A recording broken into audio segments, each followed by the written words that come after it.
And now, podcasting from the sun-scorched desert Southwest, weighing in at a combined total of 340 pounds, Brad Winchester, Tyler McDowell-Blanken, are Gimmick Infringement.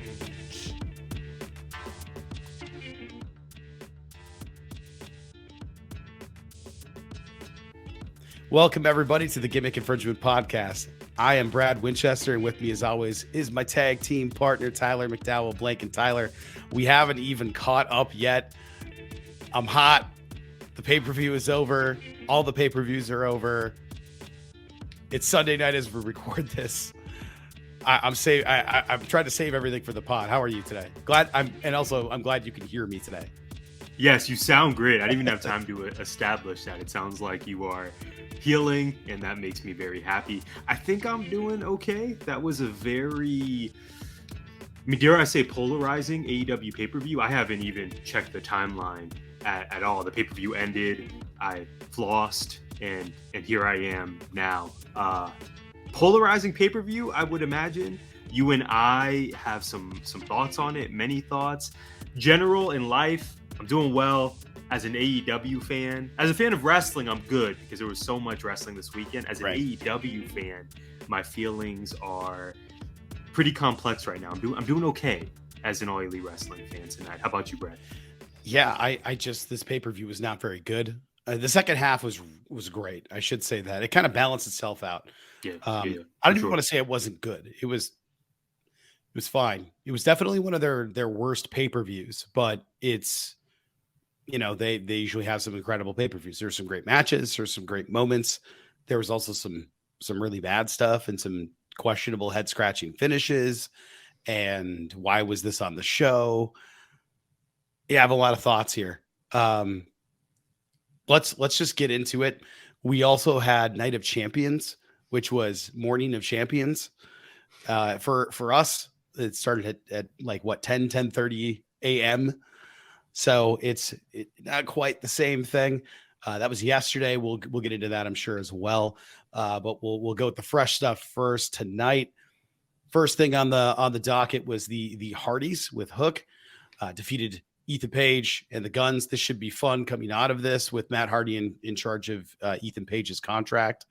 That should be a good time getting to watch what happens unfold there.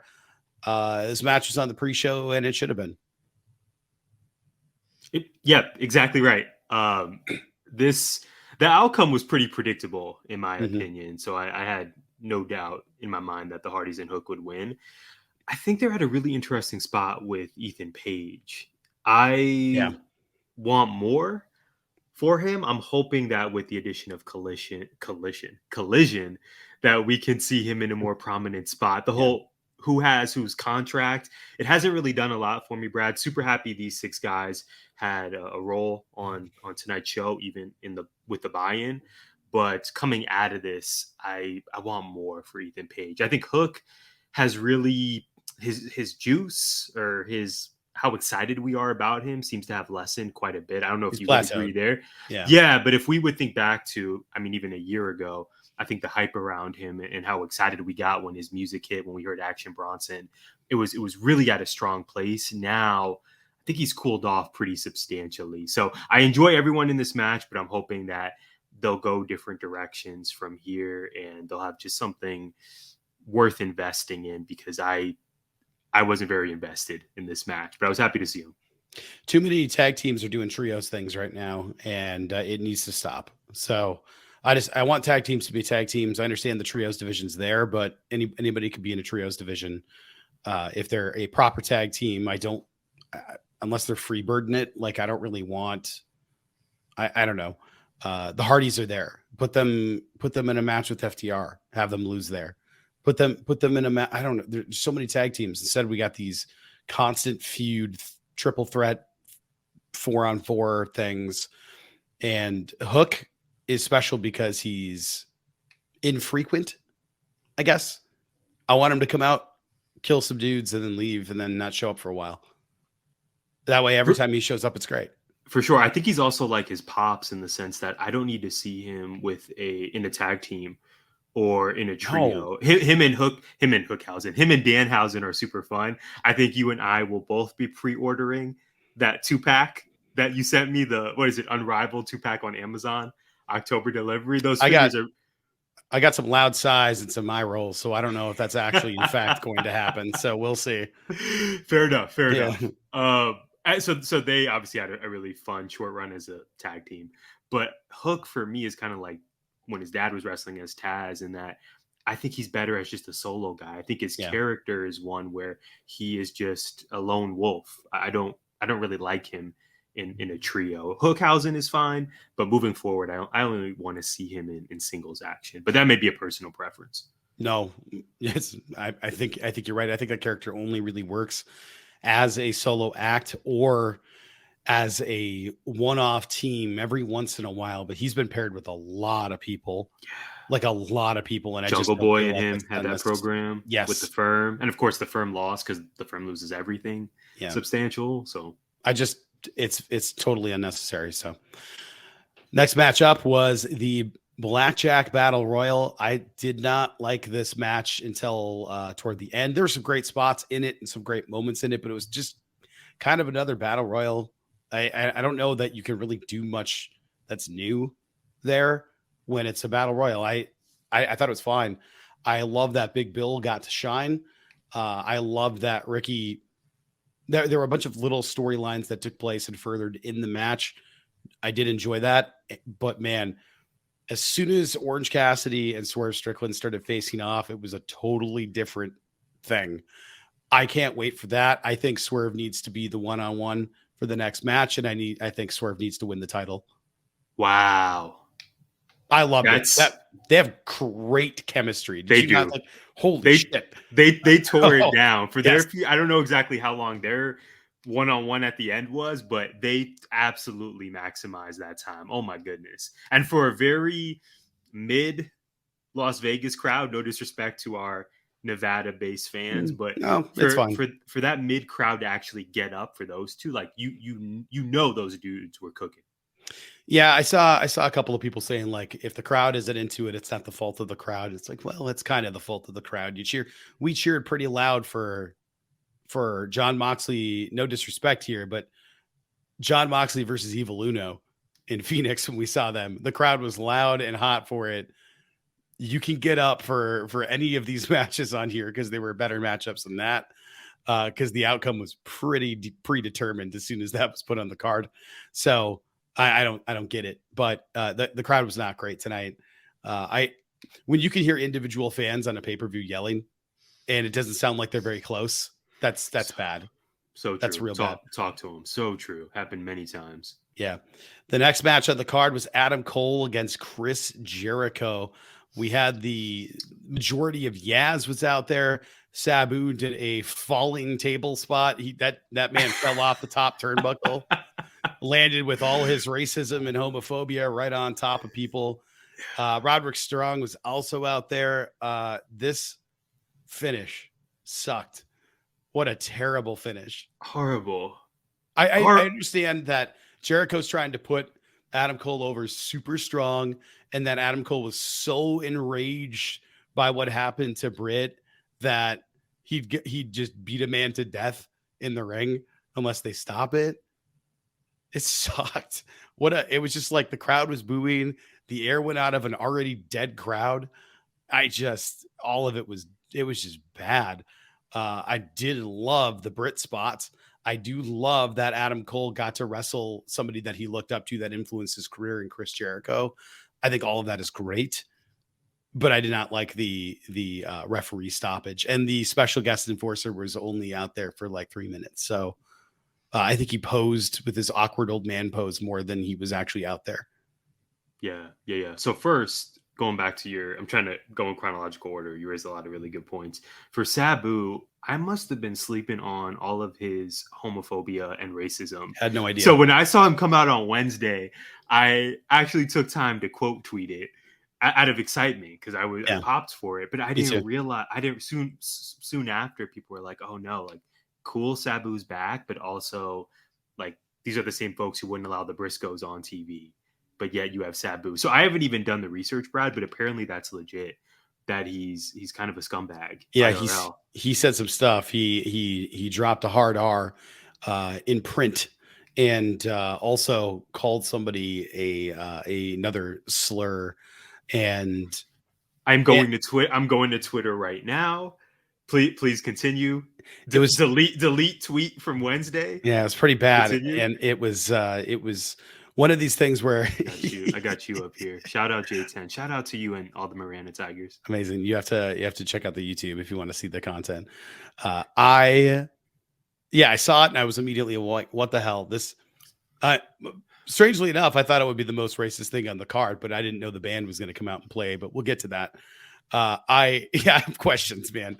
Me too. Okay. I'm glad you noticed. I'm glad you had the same feelings I did. It was my first show thought. was just What the hell was going on here? Emotional roller coaster. Tony Khan came out. I said that he looked like he was looking for Nathan Detroit to start his crap game because Greeks in town. That was on Twitter, I'm assuming. Oh, 100%. Yeah, it was. Okay, I need to spend some time there. Yeah, a tweet storm tonight. I won't read the one I said about the blackface though. It's too many bleeps I'd have to put in here.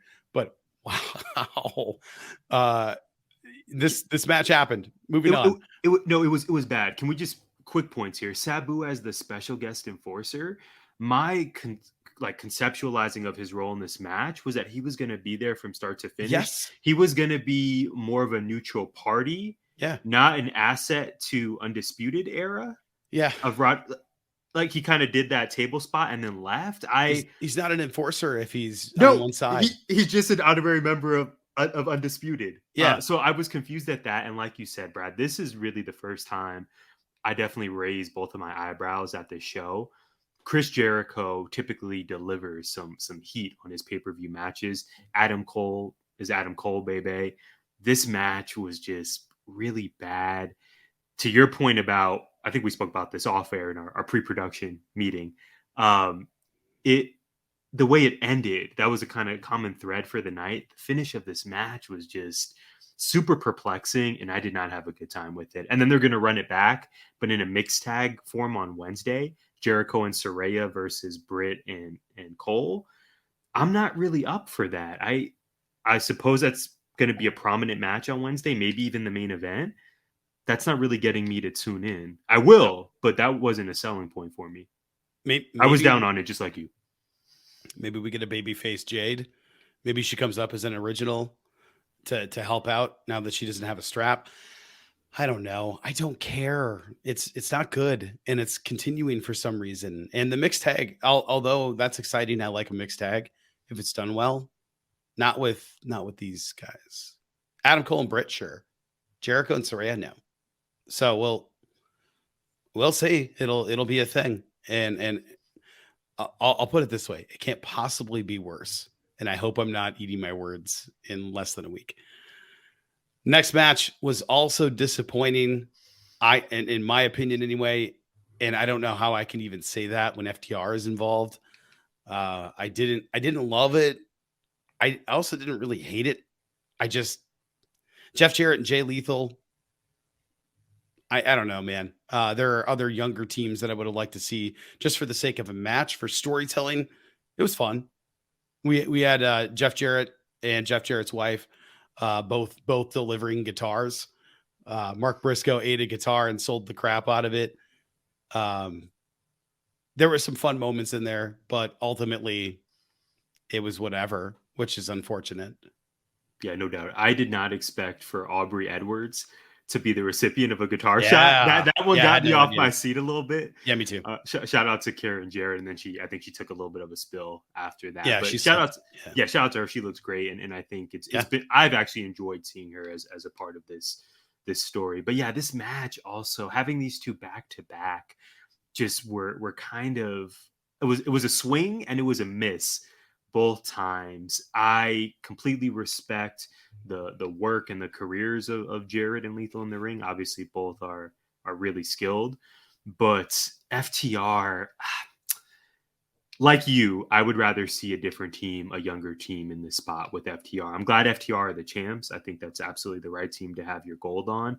but this feud just wasn't hidden for me. I'm glad Mark Briscoe was on the card in this role. Like you, Yeah. I think he's super funny and just an incredibly likable character. Yeah. But this match, I think 20 minutes of it 20 minutes. felt Yeah. really overbooked and just not my cup of tea whatsoever. I'm not even a big tea drinker, Brad, but if I were, this would not be it. I did not enjoy this. This went on way too long. Yeah. I thought the finish was very predictable. I didn't think there was any way Jared and Lethal were beating FTR. So there were 2 matches back to back that were probably my least favorite on the show. Yeah. And the previous match was also way overbooked, way too much stuff coming out for no reason. And then Cole got all tied up in the chains at the end. It was just, if you're going to have anarchy in the arena, you can't have a bunch of other matches with weapons and stuff in it. Yeah. You just can't. And they tried to do that Ricochet takeover super kick spot, the moonsault into the super kick. The only difference is, no disrespect intended. The only difference is you had Ricochet do that and you had Jericho do that. Yeah. I just don't think you should even try to because clearly that was an homage to the spot. Sure. I like, maybe if Cole's facing Commander or Sammy G, or listen, it's Jericho in 2023. Let's be which is real fair. with that. Jericho in 1998. Okay, that spot rules. Yeah, it was a kick to the gut. That was Super kick to the 1998. gut. That was 25 years ago. Yeah. I do respect that Jericho sold it as if he got super kicked in the face, which was the intention. Yeah. But yeah, I just kind of chuckled at that because I was like, oh my gosh, Cole versus Ricochet is one of my favorite matches in NXT history. But they tried to do that spot. It didn't work. Yeah. And the match, like I said a few minutes ago, both of these matches they felt like Dynamite matches, but not worthy of a main pay-per-view spot. Yeah, I agree. The next match was a ladder match between Wardlow and Christian Cage. This was also a bit messy. We had the ladder spot. I'm glad Wardlow seems okay. Yeah, that ladder crumpled. That was terrifying. Oh, you're talking about I won't steal your thunder. There was a second one that is a highlight of my night. Oh my goodness. Pay that man. You're probably already paying him, but maybe pay him some more too. Luchasaurus is somewhere firmly implanted in a ground with table parts on him, with like a almost 300-pound man swantoning off a ladder. And a finger almost bitten off. Oh yeah, that popped me. There was a lot going on in this match. Probably too much, but I thought it was fun. Christian Cage wearing a cutoff shirt with a turtleneck. That got me. The sleeveless turtleneck is hilarious. I honestly would have rather have seen Christian Cage win this, but I thought it was a fun match. Wow. How are you feeling now that he lost in terms of where he goes from here? He's bulletproof. He'll be good. Is he? Is Christian Cage bulletproof? I think so. I think based on the strength of his mic work, he'll, cut a promo on some babyface and we'll be excited for a big Dynamite match that he has coming up. He won't do it though. It'll be Luchasaurus. It's the problem right now is that they got him doing these matches and we know he's going to lose, and he's partnered with Luchasaurus, who might wrestle someday. Right now he's just out there choke slamming people, and I don't really know what the point of him is. What is Luchasaurus? All I can think is, oh man, Luchasaurus is mad. He got put through tables, so now Luchasaurus is going to wrestle him, and then the dinosaur might win the belt, and that could happen. I don't know. The TNT title has just been a hot mess for so long. Ever since Miro dropped it, it's been since Miro dropped it and Sammy dropped it after his first run. Yeah, it's been bad. I think it's appropriate to use the C word here. It feels a little cursed. Yeah. It's been just, I don't know, man. It's been a thing, right? It's been a talking point on probably every wrestling podcast available right now. It's a thing. I really think Wardlow's in an interesting spot here, because if we just circle back a year ago, Double or Nothing 2022, that was his biggest match to date when he beat MJF to kick off the show, Powerbomb Symphony Jones. It seems like since then, I know there was the out of the ring MJF stuff happening and the drama that was reported on, but it seems like since then, the year that Wardlow has included some big highs and some prominent spots. But if we just think about how insanely hot this guy was a year ago and what his trajectory looked like, I think now he's still over, but it just seems like it's not what it used to be, which surprised me. I think if we were to have this conversation last year and say, what is Wardlow doing Double or Nothing 2023? Okay, good. He has a title on his hands, but I don't know that it is as it's being enjoyed as universally as we would have thought it was going to be, because this guy was one of the most popular baby faces in the entire company when he was turning on Max. You know, it reminds me a little bit. This is going to be a weird comparison, but it reminds me of Bianca. She had her run, she had her moment, and then all of her feuds were kind of whatever. This Asuka feud was the best thing she had, and it wasn't great. The build up to the first match was bad, really bad. One of the worst, and that's saying something with all of her feuds. But her overcoming Becky and winning the belt back was really good. Then we had that moment, and then after that, it's been kind of whatever for 6 months. And then she lost to Asuka in the second match, which was much better. But that was more of a story for Asuka than for Bianca. Like, what does Bianca do from here? Yeah. Who is she? Wardlow and Bianca have this problem of being big and athletic and strong. And they're just booking them as big and athletic and strong. And what's their feud? Well, they're big and athletic and strong. So why are they wrestling? Well, because they're big and athletic and strong. Find a story somewhere, for God's sake, for some of these people. Like, I understand the Wardlow story is I had beef with Hobbs because he took my backpack or whatever. He took my JanSport. He took my tape there. That's all I could think is like, it's The Office. No. Well, yeah, Christian says some words about his late father, and then they have they start a feud. Like, that's, I don't know if I want to call it cheap heat, but there could be so much more here. We've seen, to your point, Miro, Cody, early Sammy. Ivan was hopeful for Scorpio Sky. We've seen some TNT title runs, and he's been healthy and absent completely. Yeah, Collision, right? Has to be, right? Can't get here soon enough. Yeah, I saw him in some of the promo packages. The TNT belt mixed with Wardlow being the guy to have it right now is just a really fascinating study to me. I hope they figure it out, but I think we've seen this title can be so much more. And Wardlow, in my opinion, maybe I'm just a mark, but I think Wardlow is the guy. He's the right guy to have the belt right now. Yeah. I just think the booking of it needs to be substantially revised. Thank you. Yes. And I don't want him dropping it soon. No.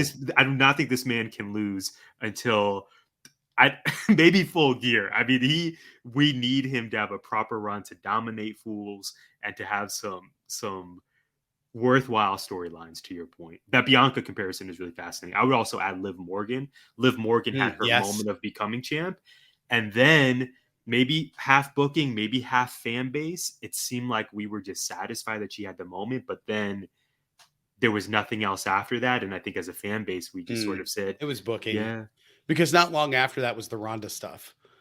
It's true. She cheated to win and was doing heel stuff. You're right. I would say confusing. Yeah, I would say booking is probably the culprit there. Yeah, so but that's been the problem with all of it. It's not Bianca. Obviously, it's not Bianca. It's not Wardlow. Wardlow's incredible, but give him something to do. Like, do you know what my favorite championship? Not even championship, just run has been in the women's division in AEW. Do you know what it is? So Jamie Hayter would be too predictable of an answer, and I know we'll talk about her soon. I'm going to guess your favorite run was Hikaru Shida? No, it wasn't even a title run. It was Serena Deeb's challenge. Oh, she was doing the professor stuff. I remember her. It was amazing. Like that, it was different. It gave it a point. There was a reason for it to happen. It was good. And she didn't even have a title. Figure something out. Why is this so difficult? Wardlow could do the same damn thing that easily. Can you last 5 minutes with me? That's it. That's all you have to do. 5-minute challenge. Yeah. I also, no disrespect to Double A, but I'm more intrigued with Serena D being Wardlow's manager than Arn Anderson at this point. That pairing isn't it doesn't really make sense. Doing it for me. No. Love both parts, but together, nah. No, I kind of feel like if you're gonna have Arn there, he should be a mouthpiece, or he should be with somebody that's already an incredible talker. He's not doing either of those things. Wardlow's not an incredible talker. He's fine. He's good. He does Wardlow really well, but Arn's not talking for him. So why is he there? He's not even out with a clipboard, so he's not coaching. He's just there. The play sheets. Yeah, he's just biting lizards. Yeah. I'm not going to try to top that. All right. Right. The next match was 3 minutes and 5 seconds long. Toni Storm beats Jamie Hayter to become new women's champion. I hated all of this. Jamie's obviously hurt, and this is probably setting up for enough healing time, hopefully, where she can win it back at Wembley. I think that'd be a hell of a moment. Here's my problem with this, and I was saying this off air before you said, "Are you sure you don't want to record?" Listen, man, put this on Dynamite. This did not need to be on a pay-per-view. I wanted to see a match. I got a 3-minute beatdown, and I paid for it. This match, I wanted to see. Don't put it on the card if I'm not going to see it. I hate this. 3 minutes and 5 seconds to see my favorite AEW wrestler go out there and be murdered, just absolutely murked by a bunch of forest elves with L's on their forehead, wearing green, walking around, beating the ever-living piss out of her before she comes out. And her help, Hikaru Shida, who comes out, I don't know, 10 minutes too late. And then Britt is nowhere to be seen. Rebel is, I don't know, in the company, probably. I don't know where the she is either. So instead, Jamie goes out there to get her ass absolutely kicked in 3 minutes and 5 seconds. I paid $50 for this pay-per-view, and I didn't get to see a damn thing. I got to see her hurt herself on a haterade, take her tape off of her shoulder, kiss her bicep, and then get nuked by Toni Storm. What the hell? Don't put it on the card. It's not hard. And that was promo of the week. Thank you, Brad. I'm glad we are back to our usual GI antics and segments is the more professional word, not antics, segments.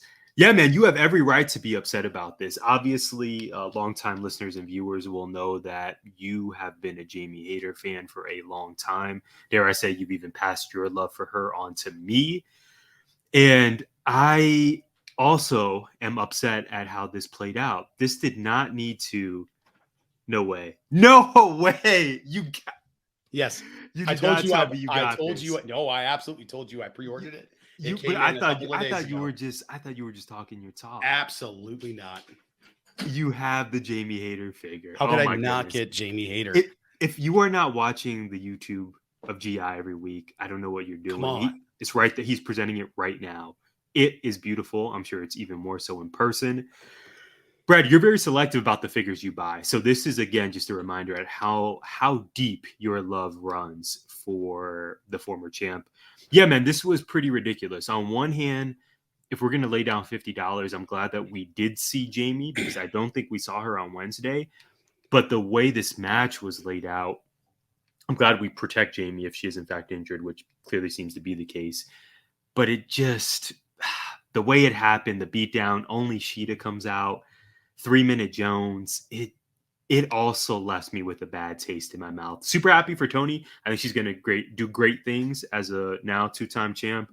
But this was also a low point of the show for me. And I think for you, my heart aches extra because I believe, correct me if I'm wrong, your two favorite acts in all of AEW, FTR and Jamie Hayter, two of your least favorite matches on this entire card, which I never thought I'd live to see the day.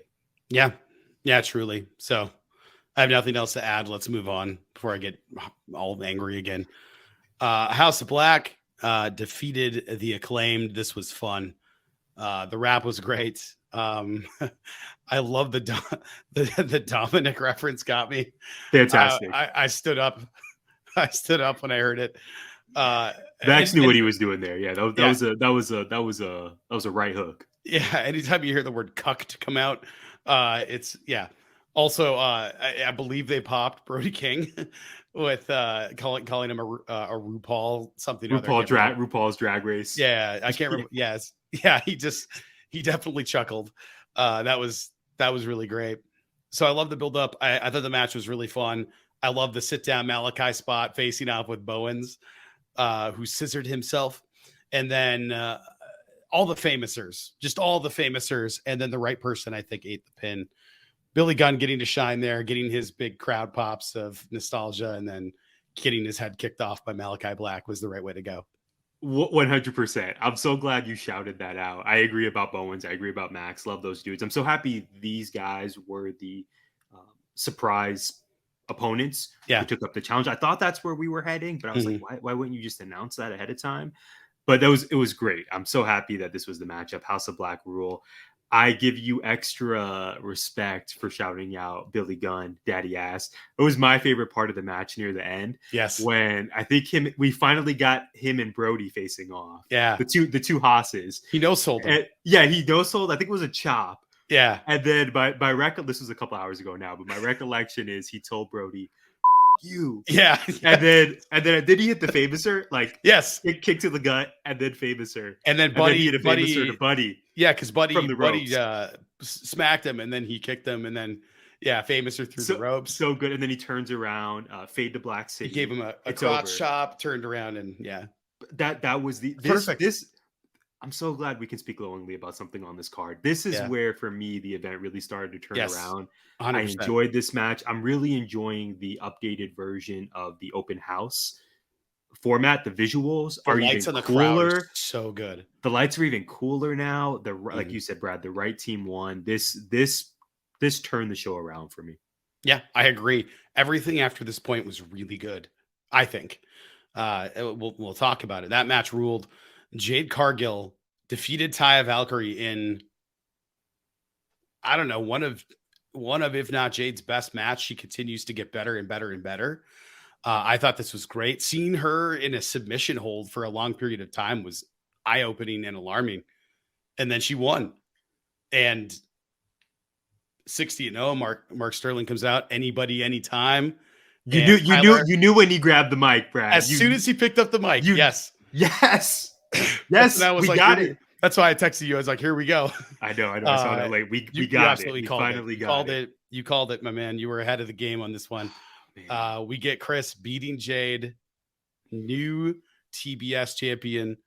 Jade's first loss. It had to be Chris Statlander. It's perfect. This is great. Did you finish everything you were saying? I didn't want to interrupt. No, I was elated, and we're good. I could go pull down the stat figure up there if I need to, but I feel like this is enough. You got Chris as well. Yeah, man. This let's not bury the lead first. Jade's entrance was amazing. I have the pleasure of knowing a few AKAs in my life, and this was just so cool. So I loved her entrance off the bat. Obviously, Taya is an amazing veteran as well. I would agree. Definitely a top 5 Jade match for sure. And I'm happy Jade won. It only took one Jaded, 1, 2, 3. Okay, we're good to go. And as you established, Mark Sterling gets the microphone. You and I knew what was coming. I thought we were going to get Chris Statlander just facing off against Jade. Yeah, I thought so too. Like literally, not in a match, just the face off. Okay, we're going to get this at Dynamite, or we're going to get this at Collision. Yeah. Okay, makes sense. But the fact that we got the match tonight, Brad, Jade's hubris worked against her. And according to a FIFO Select report, she may be taking some time off and will come back with a different character, or kind of a shift to her character. Meanwhile, Chris is now champ. Perfect. We're continuing the streak of positive on this show.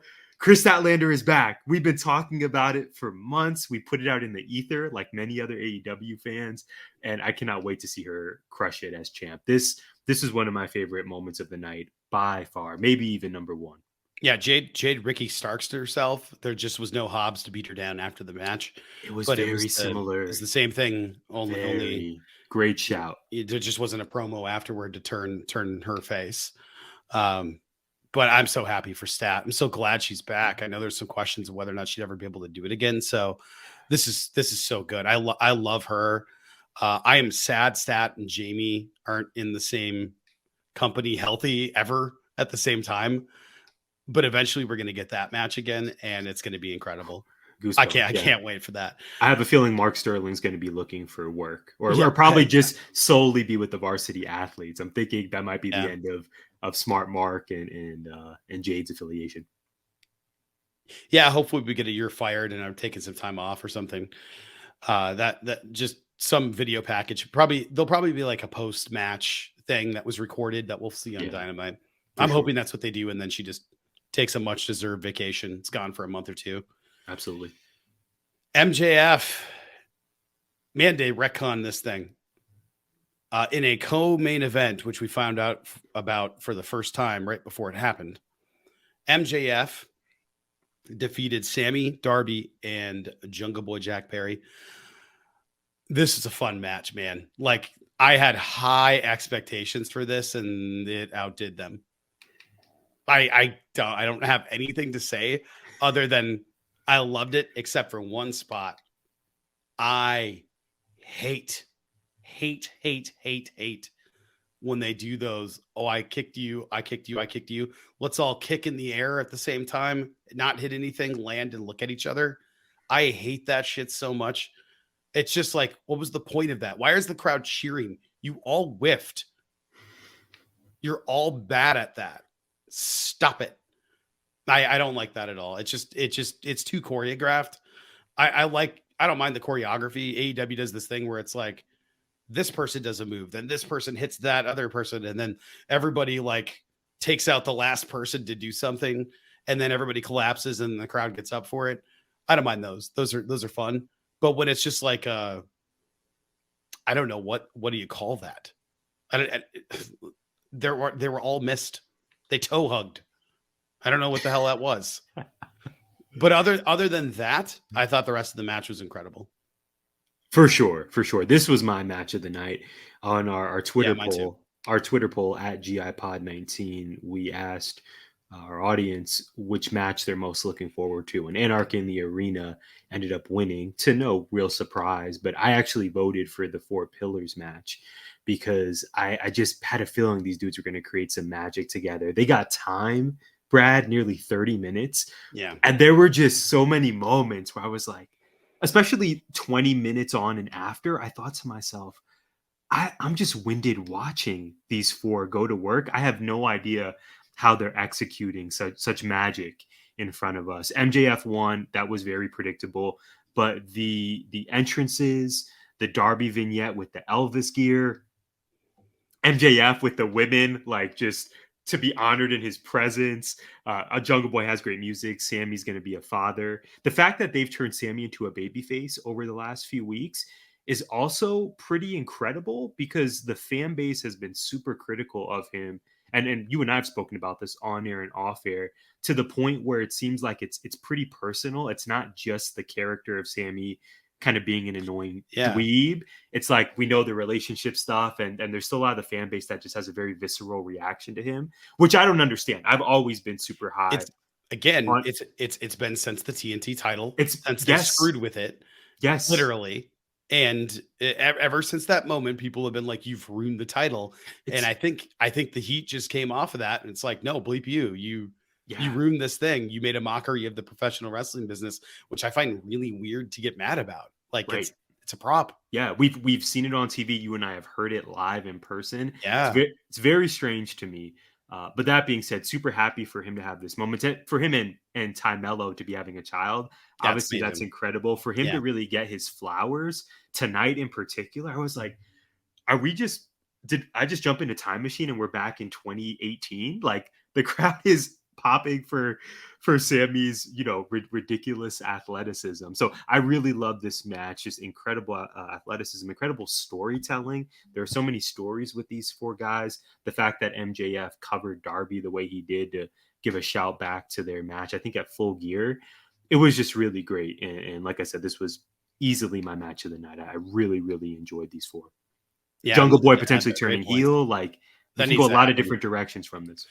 Yeah, we'll see what happens. The last match on the card, Anarchy in the Arena, it was bloody. It was violent. It was gross at some points. The thought of having all those thumbtacks in your foot, especially your heel. Oh, don't like thinking about that. The mouthful of tack spot was great. I liked everything except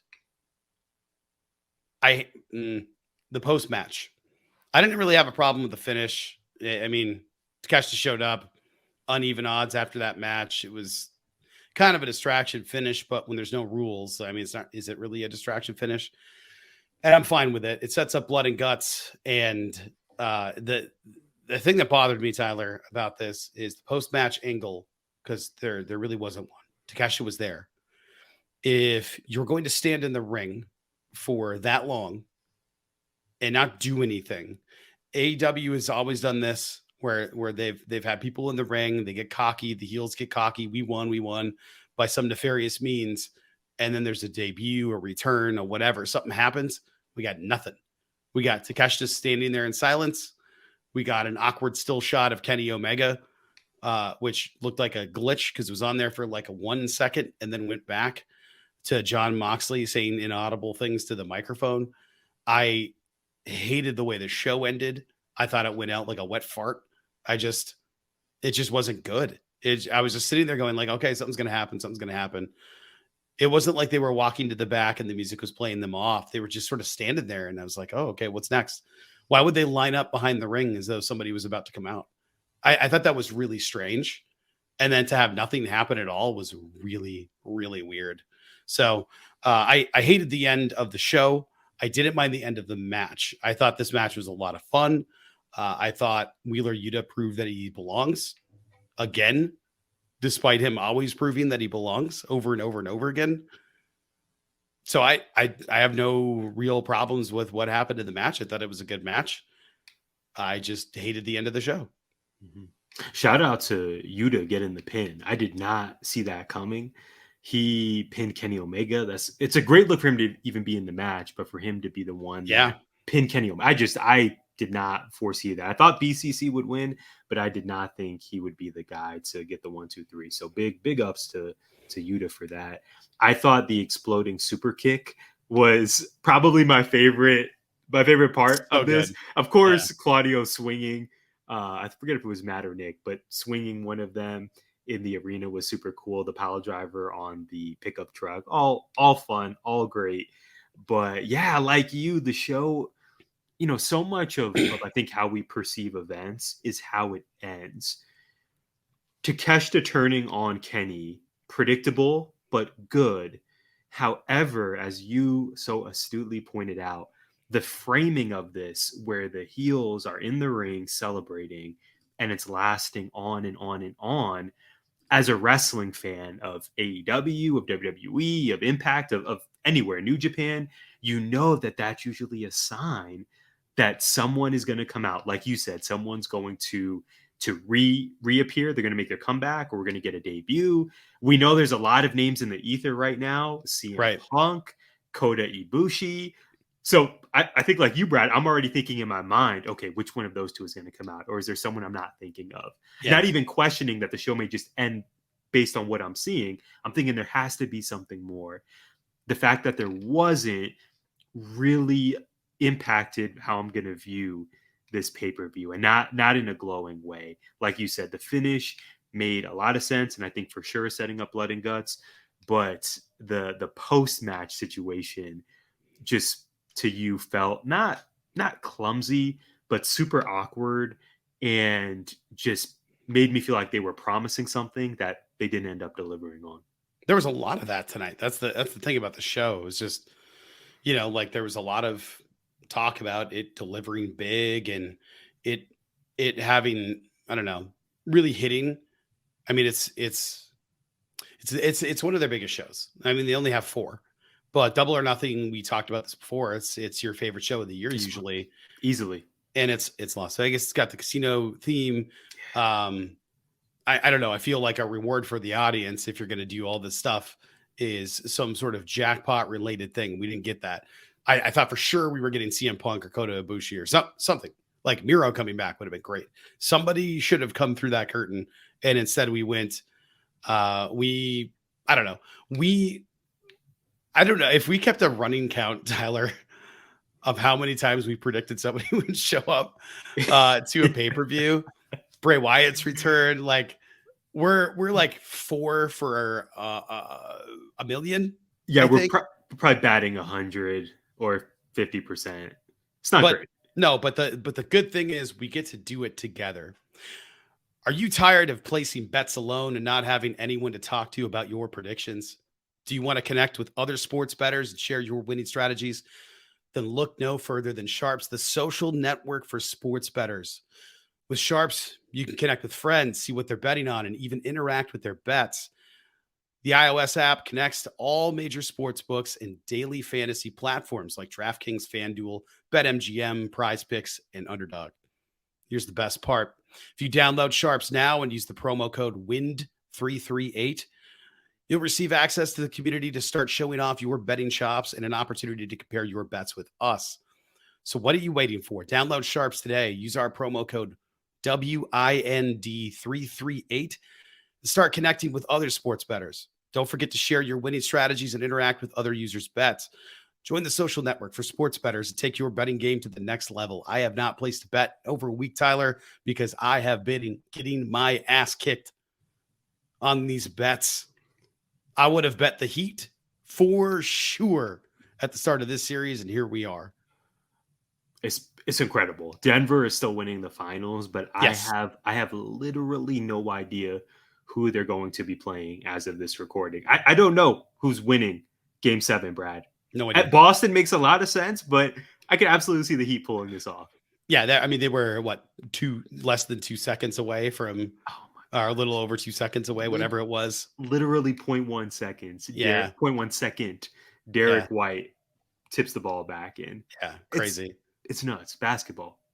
That was a March Madness finish to an Yeah, NBA yeah, game. it really was. I know we could go several more minutes on that, but yeah, the swing of that series has been just completely surprising, and it's given a reason, I think, for a lot of us to kind of reignite our love for basketball and maybe give these finals a chance. I know for the West Coast, a lot of folks are sleeping on Denver because it's not.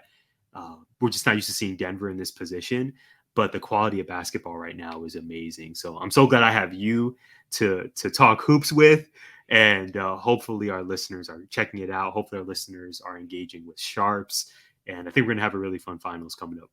I agree.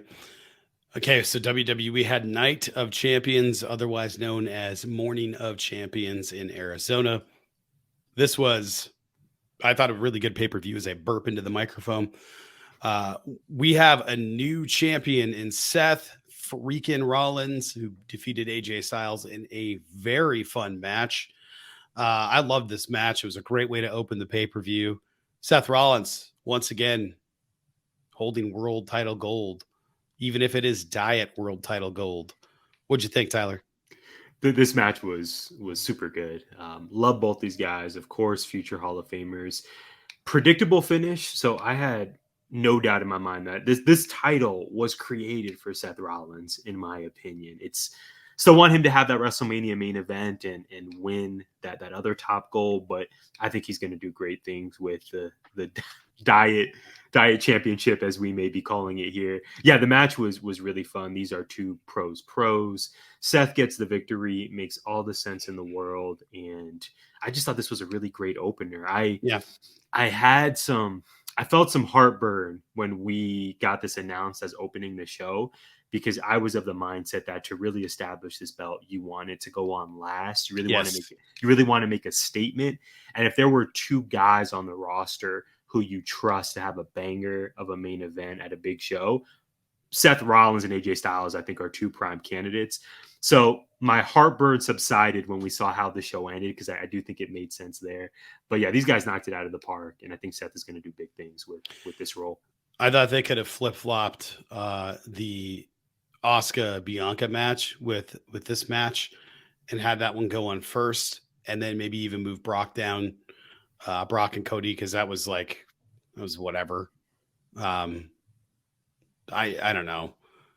I struggle with a lot of that, but we'll get to that.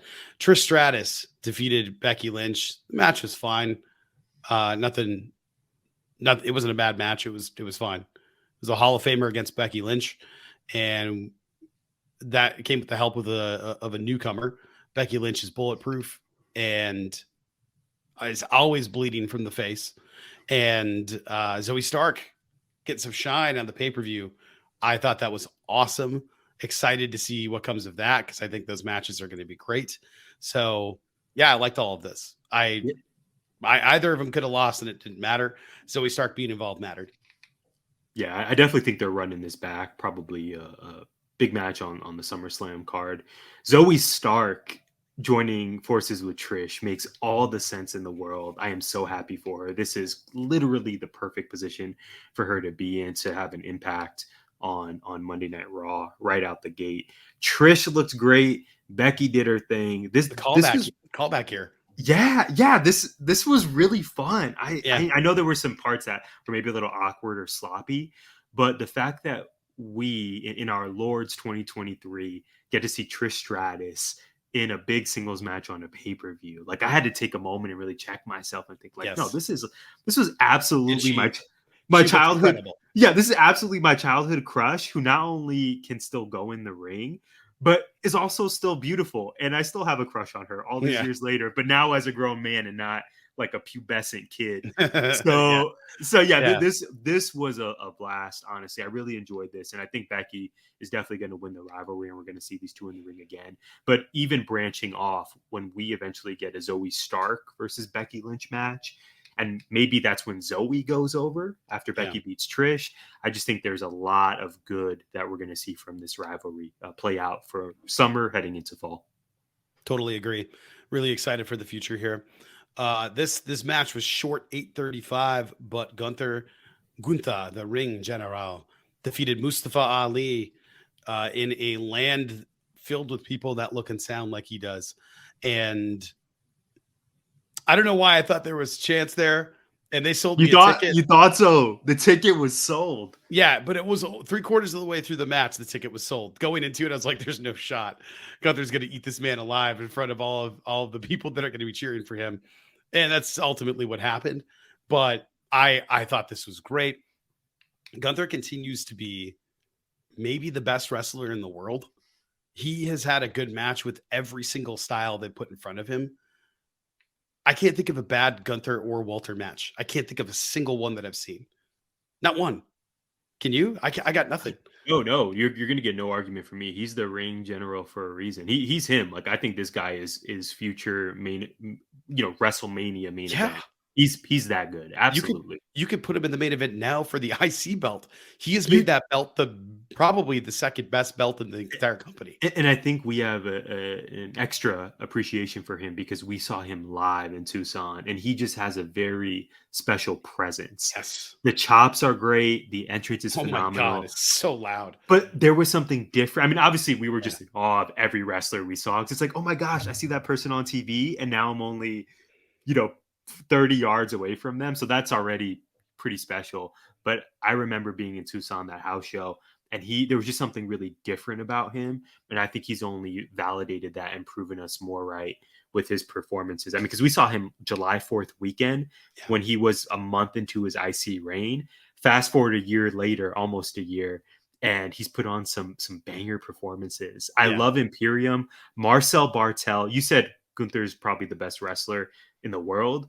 Marcel Bartel might be my favorite wrestler in all of WWE, or just persona wise.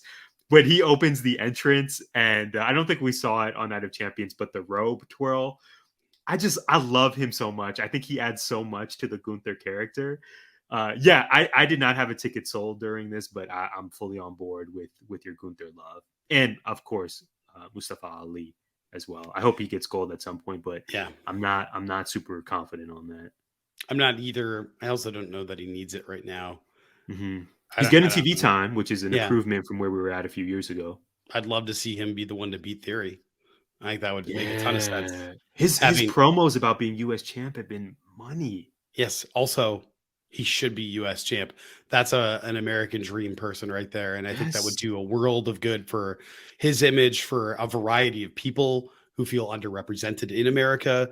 It makes all the sense in the world to put that specific belt on that man. He's a police officer. Yes. A shoot, not Big Boss Man, a shoot police An officer. actual police officer in Chicago, I believe, right? Yeah, yeah. And I mean, there's a reason he wears the Chicago flag on his gear. So Right. I just, yes, yes, yes, yes. He seems like I a hope real so, man. life good father, good husband, Yes, all of the things. yes. Good I want, promo yeah, I want good things for this dude. So for I'm sure. hoping that happens. Asuka beat Bianca Belair. I'm good with it. I'm ready for this. I know you I'm are. ready for Asuka. I know not everybody's ready for Asuka, but I'm ready for Brad, Asuka. I know you. I knew you were beat. Like when I saw it happen, I was like, I wonder how big Brad's smile is right now. You know, I don't know if I was ready yet for Bianca to lose, but I'm gonna let you cook. I agree with you. It makes a ton of sense for Asuka to now be the champ and for Bianca to kind of swerve and do something different. I didn't want Bianca to lose the belt, but her booking has been such garbage that it needed to happen. I want her to win it again, but it needs to be heel NXT Bianca. I want that Bianca. I want the I'm not taking crap from anybody Bianca, not just the I'm the EST of WWE. That's so played out and tired. I'm over that unless it's like annoying heel stuff. Like it needs to be annoying heel, whatever. I want her to be strong and confident and cocky, but I want her to be heel Bianca. I don't even know if that'll last very long. I think it'll end up being beloved, but I need her to have more of an edge because we've seen it. We know she can do it. Let her do that and be more of her what I believe to be her authentic self, because I never once thought she was acting in NXT. Not one time. In her current run, it feels like she's holding something back and she's doing promos, but she's not being her, if that makes sense. They're not as believable as I think they could be Okay. because I think she's not being who she really is. And I would like to see that more. On the other hand, like she's beloved by kids. Freya loves her. And I don't know if I want to see that go away quite yet because she is beloved. I don't know that she was beloved in NXT by children, but she sure No, has been by no, yeah, Freya definitely came to Bianca at the right time, but yeah, her Bianca's NXT run feels like so long ago, and I would yeah, argue that not just Freya, but there's probably other members of the WWE universe that aren't familiar with her work in NXT because right. this might be surprising to many, Brad. Bianca didn't hold NXT Gold. Yeah. She had a really good run, but she was called up pretty expediently.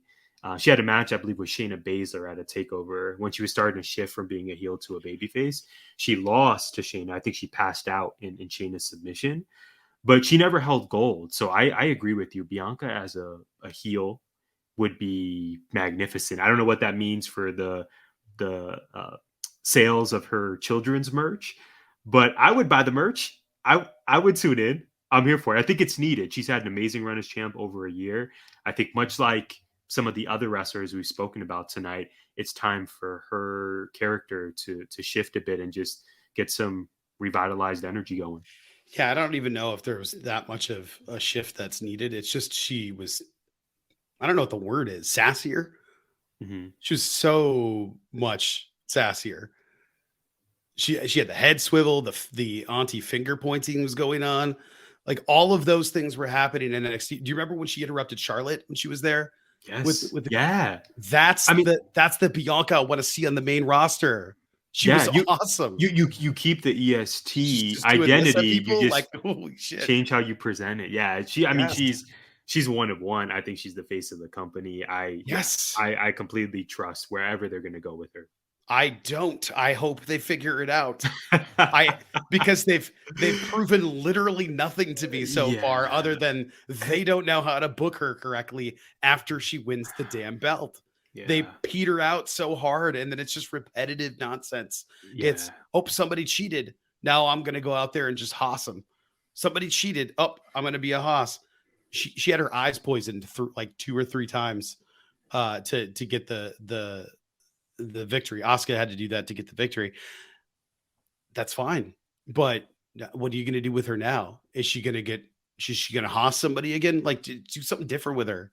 You were able to big time backs. Like you can do this. Just turn Bianca up to 11. That's all I want. I love Bianca. Give her something to do that's not the same old thing. Cause it's just her going like, I'm better than you. I'm over it. I want something new from her because she's better than that. Give her something to do. It's not her fault. It's booking. Yeah. And it's booking. Yeah. Well, and yes to what you said, and also to your point a few minutes ago. Shout out to Asuka getting another title run. I am hoping this is leading to Asuka versus Io at SummerSlam, which makes all the sense in the world to me and would be an incredible match. So I think, we have the Bianca conversation and then Asuka is champ. What does that look like now with Asuka's new character, who isn't a baby face, but isn't a full-blown heel either? She just likes to miss people and win matches. Yeah. So I think a conversation can also be had about what does Asuka's reign as a champ look like. If we do get the Io match, is she more of a transitional champ to put it on Io? Hope so. Or are we getting a sustained Asuka run here? Either one will be fine with me. I just want to see bangers. Yeah. And I want to see Asuka do this. She's a little bit easier to work with simply because of the language barrier. So they'll be more intentional with the booking since the promos are going to be more limited, I think that'll be better because of that. Where we know Bianca can do a promo, but then the booking didn't follow suit with the promos. So it's just figure out the balance there and stop making the women's division a damn afterthought, which is what the next match was like. Shout out to my Aunt Vicky, by the way, who was the first person I thought of with that. No. God, I could see her waggling her finger, me going to get the lemonade at a cookout in her house in Menominee, Michigan. Good Lord. Flashback Jones. Rhea Ripley. Michigan city names, man. I'm like thinking, how do you even spell that? Menominee. I can't. I have to look it up. You gave me Escanaba. You gave me Menominee. Is that? Oh, Menominee is like once you start getting to Wisconsin, especially you get to the Milwaukee area, you got Minocqua, Waukesha. There's some names down there. Yeah. Okay. Yeah. This will be a Minocqua, conversation for another Waukesha. What's it? Eau Claire. Because of course we have French in there too. We just got like Glendale and Peoria. Yeah. And, why? Literally, there's Sun City. If you don't know this, people that are listening or watching, there is a town called Y, Arizona. Because somebody probably moved there and just like, why are we here? Just I had no idea. I know we got Strawberry, Y. Arizona, but we've got a Y. Yeah, we have a Y. Miami, Strawberry, and a Y. I learned something new today. Y, yes. Rhea Ripley beat Natalya in 69 seconds. Moving on. Brock Lesnar defeated Cody Rhodes by technical submission in a 9-minute and 40-second elongated squash, I guess. It was a long squash. Cody had some spots and some moments, but most of them involved him running away. So it was whatever. I thought this was going to happen. I don't know about you. Yeah, no, very predictable. They'll have a third match. I would hope that Cody goes over then. The only thing I want to say about this match is actually forecasting in the future. Brad, what do you think the program is going to be for Cody at SummerSlam? Obviously, we have Money in the Bank this summer, and then we get to SummerSlam. But do you think Cody is going to face Brock at SummerSlam to figure out who wins this feud? Do you think Cody's going to face Roman Reigns or other? Man, I don't know. Cody's still the guy, right? We talked about it last week. He's going to beat Brock and then he beats Roman. He's probably set up to be the guy. I just don't think he's the guy. They've killed all of his momentum. I know he's super over and people were sharing videos of people screaming and cheering for him in Jeddah. Man, they get like 1 or 2 matches a year in Jeddah. Relax. Like Gable could have gone out there to a massive pop and he should. Again, it's booking. Stop it. Okay, Cody Rhodes, his momentum died as soon as WrestleMania was over, and I don't care what anybody else says. I just don't. He comes out now, and I'm like, cool, the guy that loses. The guy that lost at Mania, and then the guy that he rolled up after he rolled up Brock, and then he got his ass whipped by Brock for like 3 straight weeks before losing to him in elongated squash. That's the guy to beat Roman Reigns. He's the guy that's being badly beaten and then has like, I don't know, energetic promo number 35 that he does over and over again. It's boring to me now. I need more from it. Give him a change. Have him do something different. Right now, it's just The closest they got was that promo after WrestleMania when Brock turned on him. That was the Cody I want to see, like a broken, just I can't win. I can't get it. I got so screwed. I just don't know what to do with my life. Cody Rhodes. I need that to make me feel sorry for him. Right now, I don't care. Like, why are you feuding with Brock? Just get out of it. Just be like, yeah, I don't really want to do that. And then move on. And then if he assaults you again, go, all right, just going to have you arrested. Like, I don't know why nobody's pulled that card. I want to wrestle Roman, so you're under arrest for assault. We'll never see your ass again. The end. Yeah, we've been watching wrestling for a while now, you and I combined, and I don't know that enough wrestlers have pulled that card. Let me just call my local. Is anybody? No, it's Vince McMahon against Stone Cold Steve Austin. It's a huge blind That's spot. it. Yes. Yeah, just like, oh, I was assaulted. It wasn't during the match. I was beaten with a tire iron. I'm Malachi Black. I had my eye put out by Buddy Murphy. Yeah. Rey Mysterio also had a case he could probably make in a court of law. Yes. Yeah, that's hilarious, actually. Sheamus drinking piss. Like, there's... Oh, my gosh. Pandemic. That's a thing. Thunderdome era, SmackDown. That's a thing. It's a thing that happened, and then they fought in a bar, and it was... it's all pretty bad. But all of... Just call the cops. I know that would make him look like a coward and people will boo him, but finish the story, man. Is the story ever going to finish? Is the point that the story doesn't finish? Because if the point is the story doesn't finish, it's a pretty damn dumb story. I just want to throw that out there, because eventually the story is going to finish. It's called retirement, and then you're done. What are we doing? I think the story is going to finish sooner than you think. That kind of leads into the last match, but yeah, we'll see. What's next for him? Brock? What's next for him after Brock? It can't be Roman. Money in the Bank is going to happen without Cody being in the match. And that leaves you with the Rumble. I'm thinking Cody gets the briefcase. Honestly, no shit. Honestly, no. I think, Brad. I'm telling you, in a month. Yes, that man has a broken arm, Tyler. He's got one good arm. They're gonna cave. They have to kayfabe that for at least 6 weeks. Yes, otherwise it's stupid. We've seen the man wrestle with injuries. I think it's going to be him. I'm not saying that's what I want. I'm still Team LA Knight for the record, or even second choice Montez Ford. But neither of them are going to get there. They're in a qualifying match against each other. Why would that be done? I need these two guys in that match. It's apocalyptically stupid, right? Or maybe they have like a second chance triple threat. They better. There's gonna have to be some kind of tomfoolery to get one of them in there. But Cody, I don't think they give Cody the Rumble and Money in the Bank in the same year. I think so. After losing WrestleMania. Listen, you're bringing facts, but I'm telling you. And then he lost. So. He lost this match too.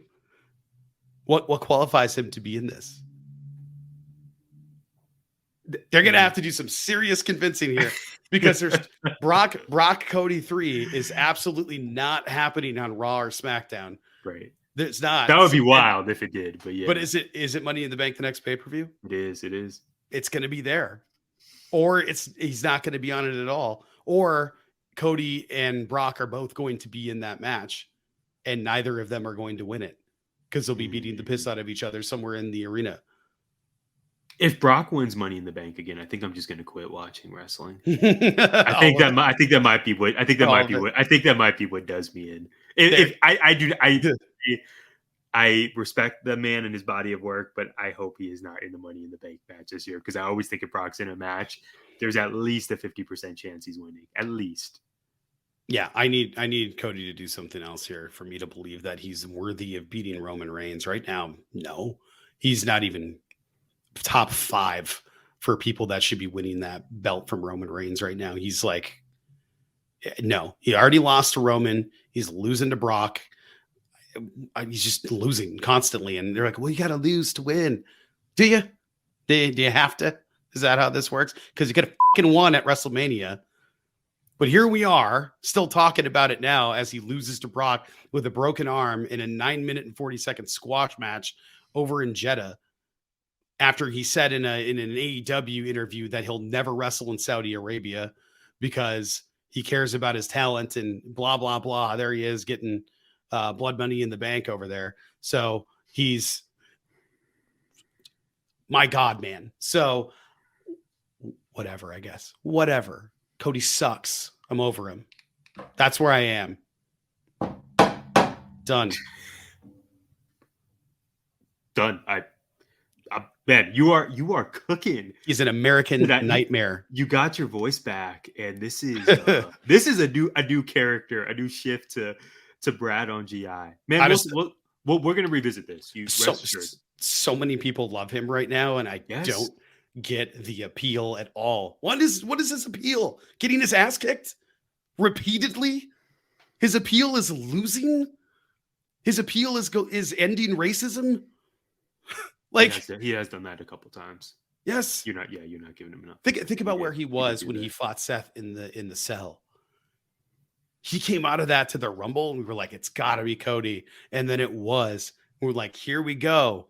That build was pretty mid until the Paul Heyman promo, and then it was like, all right, here we go, and then it's I have to beat you, and then he didn't, and then Brock beat him up. And the thing is, you've pointed this out as well, I believe. Maybe on Twitter, maybe in conversation with me. I don't remember. But Brock versus Cody for the belt, to me, would add much more intrigue. While I think Roman without being champion would be fine, or maybe even better right now. Yeah. So it does. You and I can't agree on it. It does go back. I have a booger. It does go back to paper. Was that? I think I have a booger or paper on my face. I can't tell which, so I'm just gonna use a tissue. That'll work. Yeah, I didn't even notice. Oh yeah, YouTube. Yeah, it's either there. It's shiny. I don't know. One of the two. I'm gonna say that it was anger. It was probably anger. Yeah. I'm gonna say this though. It does go back to WrestleMania. Cody should have won. We would be in the same spot, if not much better. We would be good. Storyline wise, if Cody versus Brock was for the belt, and Roman would be more than okay without the belts right now. But alas, we live in a world where we can't get the things we want ever. And we're going to be talking about this all summer. Yeah. So it will be revisited for sure. Now, I do think that there is something to be said about like we were saying, like once those moments are met, then what do you do with them?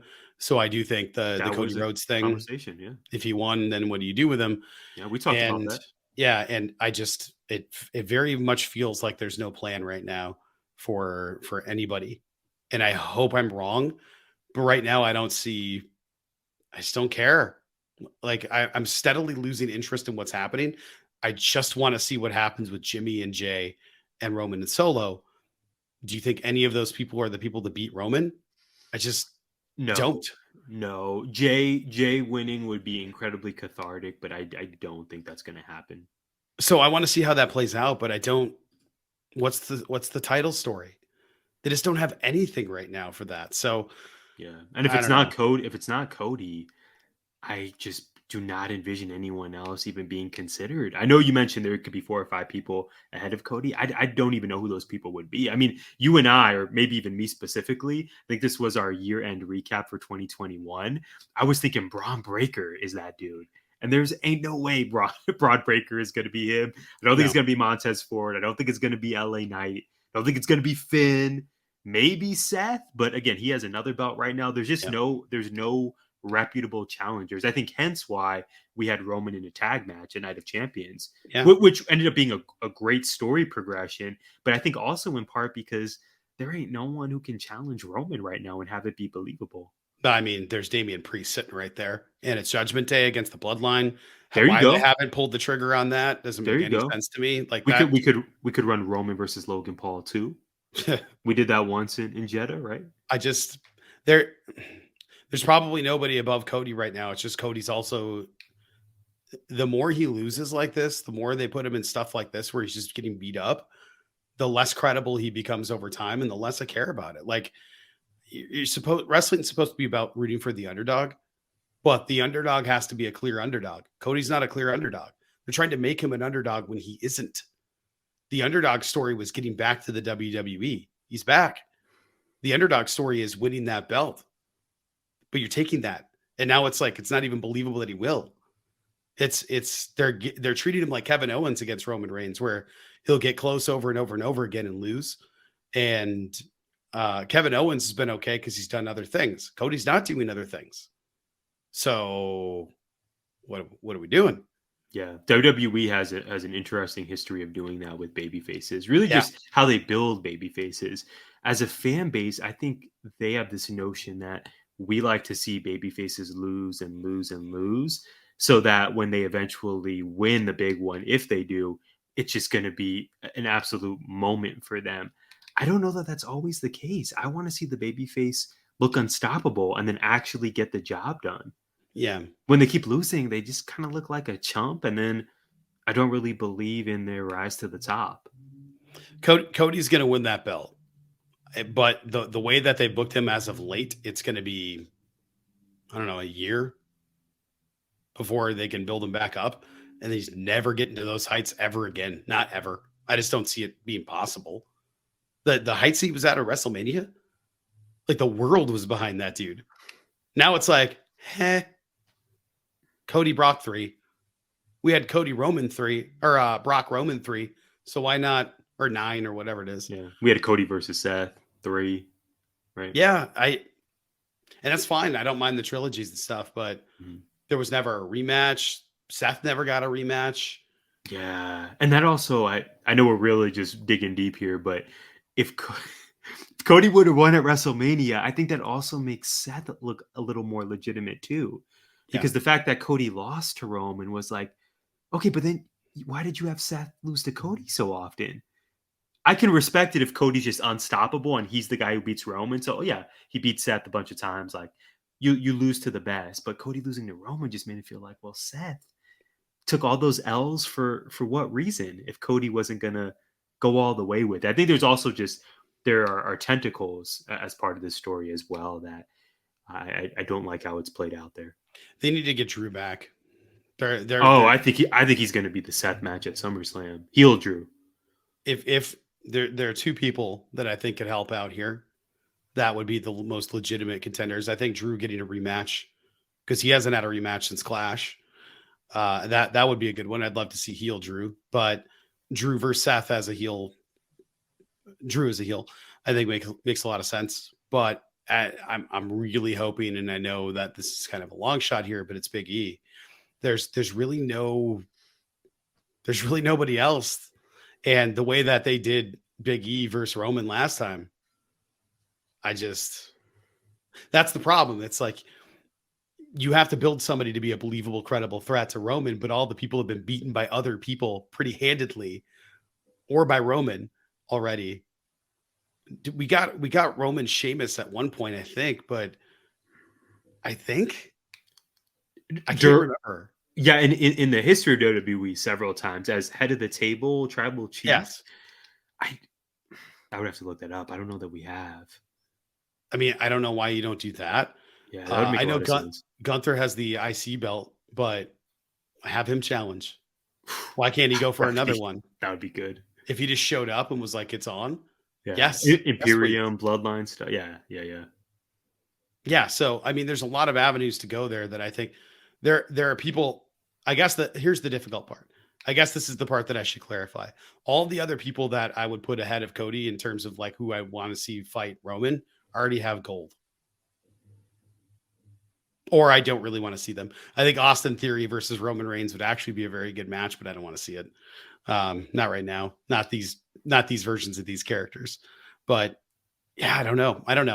You're probably right. I'm probably wrong. I hate all of this so much that I can't hold it in.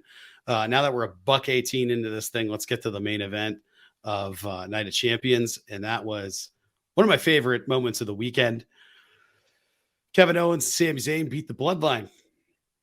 And the Bloodline imploded, but Sami coming out to a thunderous pop and then introducing his team in Arabic. I also thought what was great, I think always goes unnoticed, is Paul Heyman being in that ring, being maximum heel. All of his acting has been so good through this whole thing. His facial expressions, the look of shock on his face, Jimmy kicking Roman in the face, and then going back to Jay and saying, I'm going to do, I only did what you should have done a long time ago, and then did it again. And then Jay yelling, Joe. Oh, that shot of Sammy on the turnbuckle, looking down at Roman, is amazing. It's amazing. So I thoroughly enjoyed the match. I thought what's coming out of this is going to be great in terms of the Bloodline story.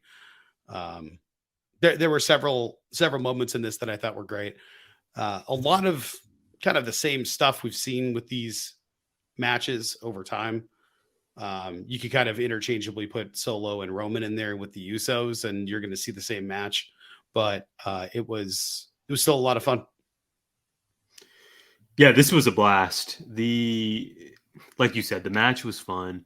A lot of the same kind of Roman Reigns spectacle tendencies we saw, where the crowd is really into it. Roman takes his time.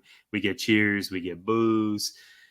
Paul Heyman's brilliant, always. Him grabbing the microphone from the beginning really got me. But yeah, the money was in near the end of the match, obviously, with the Jimmy super kick. Jay doing a great job acting.